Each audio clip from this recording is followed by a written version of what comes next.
अच्छा, आज मैं जो आप लोगों को करवा रही हूँ वो करवा रही हूँ एसआईटीज, एब्डोमिनल एग्जामिनेशन में से भी आज हम जो करेंगे वो एसआईटीज करेंगे। काइंडली कोई बच्चा एसआईटीज का वो पेशेंट को ले साथ हो गए, क्योंकि पेशेंट जो है वो बहुत इंपॉर्टेंट है। पेशेंट के ऊपर जो है वो मैं आपको बताऊंगी कि एसआईटीज जो है वो आपने कैसे करनी है।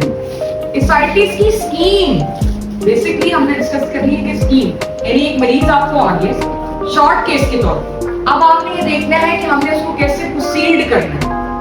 कमांड उसमें क्या आएगी शॉर्ट केस में, और उसके बाद आपने रेलेवेंट एग्जामिनेशन में क्या करना।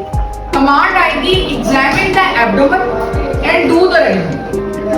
अब आपने एब्डोमेन के अंदर सारी चीजें उसकी पूरी करनी है, इंस्पेक्शन करनी है, पैल्पेशन करनी है, उसके बाद आपने परकशन करनी है, ऑस्कल्टेशन करनी है। ये सारी चीजें करने के बाद फिर आपने रेलेवेंट एग्जामिनेशन करना है। वंस यू हैव पिक्ड कि इस पेशेंट को एसआईटीज है, या तो वो ग्रॉस होगी या वो कम होगी। ग्रॉस होगी तो आपकी थेरेपी में पता चल जाएगी, और अगर कम होगी तो शिफ्टिंग डिलनेस होगी। अब एसआईटीज में रेलेवेंट एग्जामिनेशन में आपने क्या करना है, उसके लिए आपको डीडी पता होना चाहिए एसआईटीज का। तो कोई बताएगा मुझे कि डिफरेंशियल डायग्नोसिस एसआईटीज का क्या है? दरवाजा बंद करो जी। एसआईटीज सबसे जो कॉमन हमारे यहाँ कॉज है वो है डीकॉम्पनसेटेड लिवर डिजीज, डीसीएलडी। हमारे पास मार्कर नहीं है इसलिए अपने ज़हन में ये रखिए। Chronic liver disease, decompensated chronic liver disease, उसमें एसआईटीज होगी नंबर 1। और कार्डियक कॉज, हार्ट की कॉज, कंजेस्टिव कार्डियक फेलियर, उसमें राइट हार्ट फेलियर जो होता है वो बेसिकली एसआईटीज कॉज करता है। और एब्डोमिनल टीबी, ट्यूबरकुलोसिस, 3 हो गए। चौथी मेलिग्नेंसी जी, मेलिग्नेंसी को जरा सा और थोड़ा सा एलेबोरेट कर दे। कौन सी मेलिग्नेंसी? मेबी मीक्स हो सकती है, और मीक्स तो बड़ी रेयर है ना। मैं हमेशा आप लोगों को कहती हूँ कि कॉमन थिंग्स आर कॉमन, तो आप कॉमन चीजों को कहते हैं जी। हेपेटोसेलुलर कार्सिनोमा, ठीक है, और ओवेरियन कार्सिनोमा, और कौन सा? ओवेरियन तो बता दो। और कौन सा? पैंक्रियाटिक मेलिग्नेंसी, यानी कोई भी जीआई की मेलिग्नेंसी है, कोई भी पेल्विक ऑर्गन्स जो है उसकी मेलिग्नेंसी है, और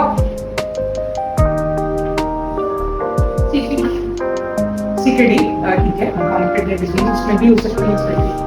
सो अगर हम इसको ब्रॉडली कैटेगराइज कर लें, मतलब ब्रॉड इसकी कैटेगरीज बना लें, वैसे तो इसकी बहुत सी कॉजेज हो सकती हैं, ट्रांजिटिव अलग, जिनकी एक्जिटिव अलग होगी, लेकिन वो क्लासिफिकेशन हमारे शॉर्ट केस में हमें हेल्प नहीं करेगी, क्योंकि शॉर्ट केस में तो हमें नहीं पता चलने वाला ना कि ये ट्रांजिटिव है एक्जिटिव। उसमें तो हमें ये पता चलेगा कि एसआईटीज है या नहीं, और फिर एसआईटीज अगर है तो ये कौन सी कैटेगरी में फॉल कर रही है। उसके लिए जो कैटेगरीज ब्रॉडली मैंने बनाई थी जब मैं अपना एग्जाम क्लियर करने वाली थी या एग्जाम देने वाली थी, तो उसको जो कैटेगरीज थी उसमें थी एक तो आपकी क्रॉनिक लिवर डिजीज नंबर 1, ठीक है, नंबर 2 आपकी कार्डियक फेलियर, नंबर 3 आपकी मेलिग्नेंसी, ओब्लिक ट्यूबरकुलोसिस। अब वो मेलिग्नेंसी कहाँ की है? वो कहीं की भी हो सकती है, लेकिन अगर आपने ये पिक कर लिया कि ये एसआईटीज मेलिग्नेंसी की वजह से है, या ये कार्डियक फेलियर की वजह से है, या ये क्रॉनिक लिवर डिजीज की वजह से है, तो आपको काफी हद तक जो है आपकी स्कीम बन जाए, ठीक है। तो अब अगर इन कैटेगरीज को हम देखें कि इसमें हमने क्या रिलेवेंट एग्जामिनेशन करना है। एक तो आपने कर लिया ना, डॉमन का तो आपने कर लिया, इंस्पेक्शन, पैल्पेशन, परकशन, ऑस्कल्टेशन, उसके बाद चल गया कि एसआईटीज। अब आना है रेलेवेंट एग्जामिनेशन में। रेलेवेंट एग्जामिनेशन में एसआईटीज में सबसे पहले आ जाता है डीसीएलडी, जो हमारे यहाँ सबसे कॉमन कॉज है, ठीक है। उसी डीसीएलडी में आप हेपेटोसेलुलर कार्सिनोमा को भी डाल दें, ठीक है। तो वो डीसीएलडी या लिवर रिलेटेड जितनी भी डिसऑर्डर्स हैं उसमें आप रेलेवेंट एग्जामिनेशन में क्या देखेंगे? हैंड से स्टार्ट करेंगे। हैंड से स्टार्ट करेंगे, क्या देखेंगे? फेलियर हो सकता है patient. There is a term which is called stigmatas of liver disease. अब वो जो स्टिग्मेटास ऑफ लिवर डिजीज है ना, वो आपने जरूर देखी। अब इट डजंट मीन कि हर मरीज जो डीसीएलडी का एसआईटीज का है उसमें वो स्टिग्मेटास लाजमी पाए जाएं, इट इज नॉट नेसेसरी। लेकिन अगर आप वो देखते हैं एग्जामिनर को पता चलता है कि ये बच्चा ये बच्ची वो देख रहा है, तो उसको आइडिया मिलता है कि इसने इस चीज के बारे में सोचा है, क्योंकि उसमें वो आपकी अप्रोच चेक कर रहे हैं। हमें भी पता है कि 5 से 7 मिनट के अंदर आपने डायग्नोसिस नहीं बना लेना, ठीक है। ये भी हो सकता है कि उसमें वो हुई ना स्टिग्मेटास ऑफ लिवर डिजीज, लेकिन इन्वेस्टिगेशंस पर वो लिवर डिजीज ही आए, या हो सकता है उसमें आपको लगे कि है कोई एक आधा मिल जाए स्टिग्मेटा, लेकिन वो लिवर डिजीज प्रूव ना हो। लेकिन इससे कोई फर्क नहीं पड़ता, अगर आपने वो किए हैं तो इससे आपकी अप्रोच चेक होगी, ठीक है। तो स्टिग्मेटास ऑफ लिवर डिजीज में क्या क्या चीजें आ जाती हैं? उसमें आ जाता है आपका palmar oedema, number 1 Dupuytren contraction, number 2, number 3 spider naevi या एंजियोमास, ठीक है। नंबर 4 गायनेकोमेस्टिया, ठीक है। Number 5 testicular atrophy and loss of male distribution of liver, ठीक है। मेरी समझ के मुताबिक ये 5 हैं। अगर इसमें से कुछ और भी है तो यू कैन ऐड। मैं कभी भी ये नहीं कहती कि मेरी स्कीम परफेक्ट है, मैंने कोई तैयारी नहीं की भी, ठीक है। मैं सिर्फ एक पैटर्न है उसको फॉलो कर रही हूँ। उसको स्कीम को आप बढ़ा भी सकते हैं, कम भी कर सकते हैं, उसको इंप्रूव किया जा सकता है। अगर उसमें कुछ गलती है तो उसको करेक्ट किया जा सकता है। तो DCLD अगर आप सोच रहे हैं कि ये साइटिस उसकी वजह से है और आपने पेरिफेरल रेलेवेंट एग्जामिनेशन शुरू किया है और उसमें आप पाल्मर एडेमा देखते हैं, यूपिट्रिन कॉन्ट्रैक्चर आप देख लेती हैं, spider naevi and distribution of layer, और गायनेकोमेस्टिया यानी कि आपने निप्पल को पेल्पेट करके देखना है, कोई डिस्क तो नहीं है। और इन एंड में आप कहते हो examiner I would like to check the genitalia and distribution of hair on testes, जो भी जेनिटेलिया है। तो इसका मतलब है कि आपने स्टिग्मेटास ऑफ लिवर डिजीज देख लिए हैं। इसका मतलब है कि आपने DCLD को बेसिकली देख लिया है।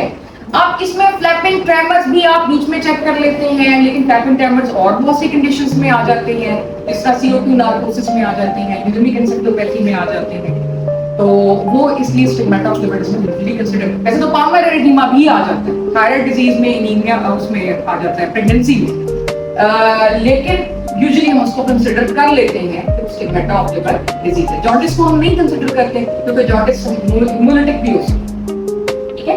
तो ये स्टिग्मेटास ऑफ लिवर डिजीज है जो मेरी अंडरस्टैंडिंग के मुताबिक है, लेकिन यू कैन करेक्ट। तो DCLD का हमने रेलेवेंट एग्जामिनेशन कर लिया, यानी after we have done check the ascites हमने चेक कर ली, हमने हाथ में जो चीजें देखी वो मैंने आपको बता दी। नेक्स्ट डिफरेंशियल क्या था DCLD के बाद? नंबर 2 पे कार्डियक था, कार्डियक फेलियर। अब कार्डियक फेलियर बहुत से रीजंस की वजह से हो सकता है, राइट हार्ट, ठीक है ना। Right heart failure because of lung pathology हो सकता है, राइट हार्ट पैथोलॉजी हो सकता है because of left heart failure. अब लेफ्ट हार्ट फेलियर की वजह से क्यों होगा? लेफ्ट हार्ट के अंदर कोई वेलुलर हार्ट डिजीज है, MS पड़ा हुआ है, MR पड़ा हुआ है, AR पड़ा हुआ है, AS पड़ा हुआ है, उसने बैक प्रेशर डाला राइट हार्ट पे। या अगर वेलुलर नहीं तो कोई कार्डियोमायोपैथी, उसने दोनों हार्ट्स को इन्वॉल्व कर दिया, लेफ्ट या right heart. So there are so many causes of heart. They don't expect us कि हम ये 5-6 मिनट में बताएं कि ये कौन सा heart failure. Obviously we can not tell, nobody can tell. लेकिन अगर हमने ये पिक कर लिया कि मोस्ट लाइकली ये साइटिस हार्ट फेलियर की वजह से, राइट हार्ट फेलियर की वजह से है, they are going to give us full marks because they are checking approach। और उसको चेक करने के लिए हमने एक साइन सिर्फ पढ़ा, and what is that sign? JVP। तो JVP अगर आपने साइटिस के एग्जामिनेशन में ना की तो इसका मतलब है कि आपने राइट हार्ट फेलियर के बारे में नहीं सोचा। अब जरूरी नहीं है कि JVP अगर रेज्ड होगी तो ही राइट हार्ट फेलियर होगा, ये भी पॉसिबल है कि JVP रेज्ड ना हो, फिर भी right heart failure patient is on diuretic therapy, अब आपको JVP नहीं मिलेगी। तो लेकिन फिर भी रेलेवेंट एग्जामिनेशन में आपने ये JVP कर ली। तीसरे नंबर पे आपने सोचा मेलिग्नेंसी एंड ट्यूबरकुलोसिस। अब उसके लिए रेलेवेंट एग्जामिनेशन में आप क्या करेंगे? लम्प्स एंड बम्प्स कहाँ देखोगे? पूछोगे तो नहीं ऑब्वियसली ना, तो you will see lymph nodes, cervical, axillary, that is it. इस ये भी करने का आपको वहां पर टाइम नहीं मिलेगा क्योंकि टोटल मुझे जहां तक मेरी अंडरस्टैंडिंग है तो 5 to 6 मिनट्स होते हैं, और उसमें आपने अपना जो एग्जामिनेशन जिसकी कमांड मिलती है वो भी करना होता है और रेलेवेंट भी करना होता है, ठीक है। तो this is the approach, this is the scheme of ascites. पहले जो हमने डिस्कस किया था my understanding as I remember वो थी स्प्लीनोमेगेली, ठीक है। ये है एसाइटिस। तो एसाइटिस में अगर रेलेवेंट एग्जामिनेशन को हम दोबारा से रिकैपिचुलेट करें, हम यहाँ से शुरू करेंगे हाथों से। हम इसमें चेक करेंगे पामर एरिथेमा, ठीक है। हम इसमें चेक करेंगे ड्यूपिटेंट कॉन्ट्रैक्चर, हम इसमें चेक करेंगे कि कोई क्लैपिंग ट्रेमर या क्लैपिंग तो नहीं मिलते, ऑल्दो वो स्टिग्मेटा नहीं है, लेकिन ये आपको एक इनडायरेक्ट एविडेंस जरूर देता है। अगर क्लैपिंग ट्रेमर है और उसमें स्पाइडर एंजियोमा और गायनेकोमेस्ट्रिया नहीं मिल रहा है तो ये काफी रेलेवेंट है, ठीक है। फिर उसके बाद आप ऊपर आ जाएंगे, यहाँ पे देख लेंगे कोई टैटू मार्क्स या आईवी निडल मार्क्स नहीं मिल रहे हैं आपको। एक्जिला में आप देखेंगे कोई लॉस ऑफ एक्सिलरी हेयर तो नहीं। फिर उसके बाद आप यहीं पर चेस्ट के ऊपर देख लेंगे कुछ स्पाइडर एंजियोमास, गायनेकोमेस्ट्रिया पैल्पेट करके देखेंगे डिस्क को, और शुरू से ही आप मरीज को 45 डिग्री पर लिटाएं ताकि आपको उस वक्त उसको ना लिटाना पड़े। तो 45 डिग्री पर आप यहां से चल रहे हैं, इधर आए हैं, इधर आए हैं, अब इधर आ जाए। जेवीपी देखेंगे, रेस तो नहीं है, फेस पर एनीमिया, पैलर, जॉन्डिस, यानी ओरल कैविटी को ऑब्वियसली वो आपने खुलवा के लाजमी देखना है, ठीक है। उसके बाद आपने पेशेंट जो है वो आपका जो लिम्फ नोड्स हैं, बेशक सर्वाइकल आप लिटा के कर लें, लेकिन एक्सिलरी सर्वाइकल और इंग्वाइनल लिटा के कर लें, एक्सिलरी जो है वो आप बिठा के करें, और इन द एंड जो है वो आपने जो है वो पिटिंग एडिमा जो है उसका चेक। सो ये जो है उसकी स्कीम है, ठीक है। तो ये हमने स्कीम अभी ज़बानी डिस्कस की है, अब हम इसको करेंगे प्रैक्टिकली पेशेंट के ऊपर, सही है। ये पार्ट 1 है आपका।